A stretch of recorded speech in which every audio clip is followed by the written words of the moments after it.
नमस्कार सभी पेंशन भोगियों का स्वागत करते हैं एक बार फिर से हमारे इस YouTube चैनल पर। दोस्तों इस वक्त की हम सभी पेंशन धारकों के लिए बहुत ही बड़ी और इम्पोर्टेंट खबरें आ रही हैं। एम्प्लॉय पेंशन स्कीम 1995 को लेकर बड़ी खबर आम सभी के लिए आ चुकी है।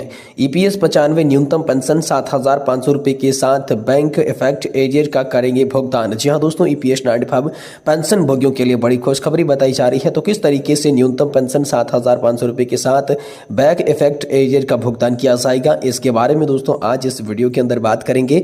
साथ ही साथ बात करेंगे लाखों पेंशन धारकों को मिला शानदार फायदा, पेंशन मिलना होगा अब आसान। तो आखिरकार कर्मचारी भविष्य निधि संगठन की ओर से क्या बड़ा अपडेट आया है। 80 लाख पेंशन धारकों के लिए जबरदस्त खुशखबरी किस तरीके से है और सेंट्रलाइज्ड पेंशन सिस्टम से आप सभी को आखिरकार डबल फायदा किस तरीके से देखने को मिलेगा। सेंट्रलाइज्ड पेंशन सिस्टम को लेकर क्या बड़ी खबर आ रही है, इसके बारे में भी आज की इस वीडियो के अंदर बात करेंगे। और साथ ही साथ दोस्तों बात करेंगे EPS पेंशन को लेकर अगले बड़े अपडेट की। कर्मचारी भविष्य निधि संगठन की EPS 95 पेंशन पर सरकार का ताजा बयान, क्या ये आपके लिए हो सकता है फायदेमंद। तो आखिरकार EPS 95 पेंशन को लेकर सरकार ने कौन सा ताजा बयान जारी किया है, क्या ये पेंशन धारकों के लिए किस तरीके से फायदेमंद साबित हो सकता है, इसके बारे में भी आज की इस वीडियो के अंदर बात करेंगे। इसलिए हम सभी से निवेदन करते हैं कि दोस्तों आज की इस वीडियो को आप लास्ट तक देखिएगा और साथ ही हमारे चैनल पर नए हैं तो चैनल को भी सब्सक्राइब जरूर कर दीजिएगा। तो चलिए बिना किसी देरी के EPS पेंशन धारकों के लिए आई आज की प्रमुख 3 बड़ी खबरों को सही सटीक और तथ्यों पर आधारित विस्तार से जान लेते हैं। जिसमें दोस्तों सबसे पहले बड़ी खबर की बात करें तो एम्प्लॉय पेंशन स्कीम 1995 को लेकर बड़ी खबर आ रही है। EPS 95 न्यूनतम पेंशन 7,500 रुपए के साथ बैंक इफेक्ट एरियर का करे भुगतान। जी हाँ दोस्तों, आखिरकार 7,500 रुपए की पेंशन के साथ बैंक इफेक्ट एरियर का भुगतान कैसे होगा, चलिए इसके बारे में पूरी खबर को जानते हैं। देश के लाखों पेंशन भोगी कर्मचारी लंबे समय से अपनी न्यूनतम पेंशन बढ़ाने की मांग कर रहे हैं। एम्प्लॉय पेंशन स्कीम 1995 के तहत पेंशन धारकों को मात्र 1,000 रुपए प्रति माह न्यूनतम पेंशन मिल रही है, जो मौजूद महंगाई को देखते हुए बेहद कम है। इसलिए EPS 95 पेंशन धारकों ने सरकार से 7,500 रुपए न्यूनतम मासिक पेंशन और बैंक इफेक्ट एरियर के भुगतान की मांग की है। सरकार इस मुद्दे पर विचार कर रही है, लेकिन लाखों पेंशन भोगी जो अपनी बुजुर्ग अवस्था में आर्थिक कठिनाइयों का सामना कर रहे हैं, उनके लिए निर्णय जल्द ही लिया जाना जरूरी है। आइए इस विषय में विस्तार से हम सभी को समझाते हैं और बात करते हैं EPS 95 पेंशन बढ़ाने की मांग आखिरकार क्यों की जा रही है। इसको लेकर दोस्तों 3 बड़े तथ्य आए हैं। पहले बड़े तथ्य की बात करें तो बढ़ती हुई महंगाई और जीवन यापन की कठिनाई की बात करें तो आज के समय में 1,000 रुपए से कोई भी खर्च पूरा करना असंभव है। खाद्य पदार्थ, चिकित्सा खर्चों और घर के अन्य खर्चों को देखते हुए पेंशन भोगियों की ये मांग जायज लग रही है। दूसरा है सरकारी कर्मचारियों की तुलना में कम पेंशन। यदि हम सरकारी पेंशन धारकों को देखें तो उन्हें हर महीने 30,000 से 50,000 रुपए तक की पेंशन मिलती है। ऐसे में EPS 95 के पेंशन धारकों को मात्र 1,000 रुपए की पेंशन, उनके साथ ये अन्याय बताया जा रहा है। और तीसरा है न्यायालयों के आदेशों के बावजूद समाधान नहीं निकलना। सुप्रीम कोर्ट और हाई कोर्ट ने कई बार सरकार से पेंशन बढ़ाने के लिए कह चुके हैं। कोर्ट ने हायर पेंशन के विकल्प को लागू करने का निर्देश दिया था, इसके बावजूद सरकार ने अब तक इसे पूर्ण रूप से लागू नहीं किया है। इसलिए यहाँ पर मांग हो रही है कि बढ़ती हुई महंगाई और जीवन यापन की कठिनाइयां, सरकारी कर्मचारियों की तुलना में कम पेंशन और न्यायालय के आदेशों के बावजूद भी समाधान नहीं हो रहा है, इसलिए ये मांग जरूरी हो जाती है।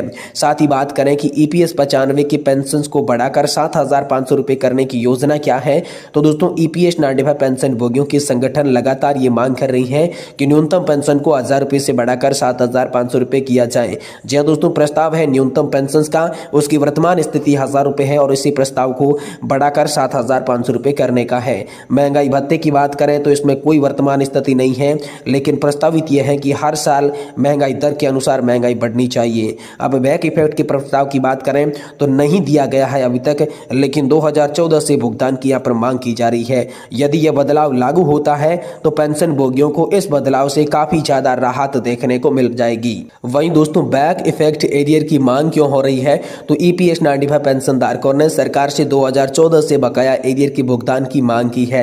बैंक इफेक्ट एरियर का मतलब है 2014 में सुप्रीम कोर्ट ने अधिक पेंशन के अधिकार को मान्यता दी थी। EPFO ने इस मुद्दे पर कोई ठोस कदम नहीं उठाया। पेंशन धारकों को 2014 से अब तक के बकाया का भुगतान मिलना चाहिए। अगर यह लागू होता है तो EPS 95 के पेंशन धारकों को लाखों रुपए का एरियर मिल सकता है, जिसके तहत उनकी आर्थिक स्थिति बेहतर जो है वो हो सकती है। तो EPS 95 पेंशन सुधार में क्या क्या लाभ होंगे? तो अगर सरकार ये योजना लागू करती है तो बुजुर्गों की आर्थिक स्थिति मजबूत होती है। वहीं अगर सरकार इस योजना को लागू करेगी तो चिकित्सा और अन्य खर्चे भी आसानी से पूरे हो जाएंगे। वहीं सरकार के द्वारा इस योजना को लागू करने पर देश भर के लगभग 65 लाख पेंशनधारकों को लाभ मिलेगी और ईपीएस 95 के तहत ये सुधार अगर लागू हो जाते हैं तो आर्थिक निर्भरता खत्म हो जाएगी और वे पेंशनधारक जो है आत्मनिर्भर बन पाएंगे। तो आखिरकार सरकार अब तक क्या रुख कर चुकी है? तो सरकार ने अभी तक स्पष्ट घोषणा नहीं की है। ईपीएस 95 के पेंशनर्स यूनियन लगातार प्रदर्शन कर रही हैं। संसद में कई बार हम इस पर चर्चा हो चुकी है। कुछ राज्य सरकारों ने अपनी तरफ से मदद देने की सोच रखी है, लेकिन अब जरूरत इस बात की है कि केंद्र सरकार इस मुद्दे को जल्द से जल्द यहां पर हल करे। ईपीएस 95 के पेंशनधारक अपने अधिकारों के लिए संघर्ष कर रहे हैं। 7,500 रुपए की न्यूनतम पेंशन और बैक इफेक्ट एरियर की मांग पूरी तरीके से जायज है। सरकार को इस पर जल्द से जल्द ठोस कदम उठाना चाहिए ताकि बुजुर्गों की आर्थिक दिक्कतें खत्म हो सके, वे सम्मान पूर्वक जीवन जी सके। अब देखना यह है कि सरकार कब तक इस मांगों को स्वीकार करती है और ईपीएस 95 पेंशनधारकों को उनका हक मिलता है या फिर नहीं हो मिलता है। इसको लेकर दोस्तों अभी तक अपडेट नहीं आया है। वहीं दोस्तों बात करें तो लाखों पेंशन भोगियों को होगा फायदा, पेंशन मिलना होगा अब आसान। जी हां दोस्तों, कर्मचारी भविष्य निधि संगठन की ओर से दी जाने वाली पेंशन को लेकर बड़ी अपडेट आई है। 80 लाख पेंशनधारकों के लिए जबरदस्त खुशखबरी बताई जा रही है। सेंट्रलाइज्ड पेंशन सिस्टम से उन्हें जो है अब डबल पेंशन मिलेगी, डबल फायदा मिलेगा। तो किस तरीके से सेंट्रलाइज्ड पेंशन सिस्टम काम करेगा और 80 लाख पेंशन भोगियों को जबरदस्त क्या खुशखबरी मिली है, चलिए इसके बारे में बात करते हैं। दोस्तों ईपीएफओ पेंशन न्यूज की माने तो अगर आप भी कर्मचारी भविष्य निधि संगठन के तहत पेंशनधारक है तो ये आपके लिए बहुत बड़ी खुशखबरी हो सकती है। सरकार ने सेंट्रलाइज्ड पेंशन सिस्टम लागू करने का फैसला किया है, जिससे पेंशन से जुड़े कई फायदे मिलेंगे। इससे न सिर्फ पेंशन भोगियों को आसानी होगी बल्कि उनके पैसे का सही समय पर भुगतान भी सुनिश्चित किया जाएगा। आइए जानते हैं इसके बारे में विस्तार से, नया सिस्टम कैसे काम करेगा और इसका क्या क्या लाभ आपको मिलेगा। देखिए क्या है आखिरकार सेंट्रलाइज्ड पेंशन सिस्टम जो है वो क्या है। तो अब तक पेंशनधारक कई बार अलग अलग रीजनल ईपीएफओ ऑफिस से अपनी पेंशन संबंधी कार्य पूरे करवाने में कठिनाइयों का सामना करना पड़ता था।